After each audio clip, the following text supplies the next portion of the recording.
సంక్షేమమే ప్రభుత్వ లక్ష్యమన్నారు మంత్రి ఉత్తమ్ కుమార్ రెడ్డి. హుజూర్ నగర్, కోదాడ నియోజకవర్గాల ఎత్తిపోతల పథకాల నిర్వహణపై సంబంధిత అధికారులతో ఆయన సమీక్ష నిర్వహించారు. వానాకాలం సీజన్ ప్రారంభమవుతున్న తరుణంలో ఈలోపు ఎత్తిపోతల పథకాల పనులు పూర్తి చేయాలని అధికారులను ఆదేశించారు. కోదాడ, హుజూర్ నగర్ పరిధిలో ఇంజనీర్ల కొరత ఉందని, హుజూర్ నగర్ పరిధిలో 18 మంది అవసరం ఉండగా 11 మంది మాత్రమే ఉన్నారని తెలిపారు అధికారులు. అయితే కోదాడ పరిధిలో 16 మందికి 13 మంది విఏలు ఉన్నట్లుగా మంత్రి దృష్టికి తీసుకువెళ్లారు. ఈ విషయంపై స్పందించిన మంత్రి ఉత్తమ్, సిబ్బంది తక్కువగా ఉంటే అవసరమైన సిబ్బందిని తీసుకొని పనులు పూర్తి చేయాలని సూచించారు.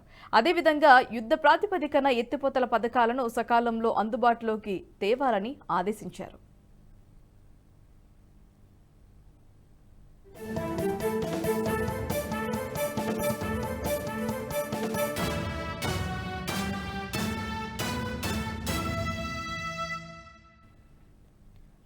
వందల కోట్లు ఖర్చు చేసి ఏర్పాట్లు చేసిన ఎత్తిపోతల పథకాలు చిన్న చిన్న మరమ్మతులకు లక్షలు ఖర్చవుతుందని వెనకబడవద్దని తెలిపారు ఉత్తమ్. అలా చేయడంతో వేల ఎకరాల ఆయకట్టు సాగుకు నోచుకోవద్దని తెలిపారు. మరమ్మతులకు ఎన్ని నిధులు కావాలో ప్రతిపాదనలు పంపాలని అధికారులకు సూచించారు. అవసరమైన నిధుల గురించి ఆర్థిక శాఖ అధికారులతో మాట్లాడి వెంటనే నిధులు మంజూరుకు కృషి చేస్తానని తెలిపారు మంత్రి ఉత్తమ్. కలెక్టర్తో పాటు ఇతర శాఖల అధికారులను, రైతులను సమన్వయం చేసుకుంటూ సాంకేతికత సమస్యలుంటే అధిగమించి పనులను వేగవంతం చేయాలన్నారు. ఇరిగేషన్ అధికారులకు ఈ విధంగా సూచించారు. చెరువులు రికార్డుల్లో ఎంత ఉంటే అంతే ఉండాలి తప్ప మట్టి పేరుతో అక్రమాలు చేస్తే ఊరుకునేది లేదని తెలిపారు. అక్రమాలపై విన్నకుంటే భవిష్యత్తు తరాలకు ఏమీ ఉండదని తెలిపారు.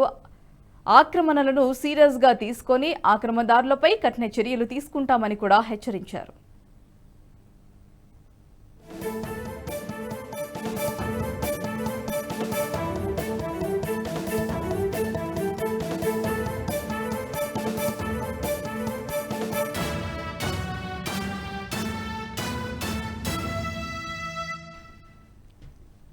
పూడికను రైతులు సొంత ప్రయోజనాలకు వాడుకోవచ్చునని తెలిపారు మంత్రి ఉత్తమ్.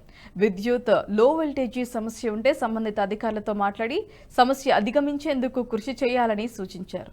సమస్య పేరుతో కాలయాపన చేస్తూ పొలాలకు నీరందకుండా చేయడం సరికాదన్నారు మంత్రి ఉత్తమ్.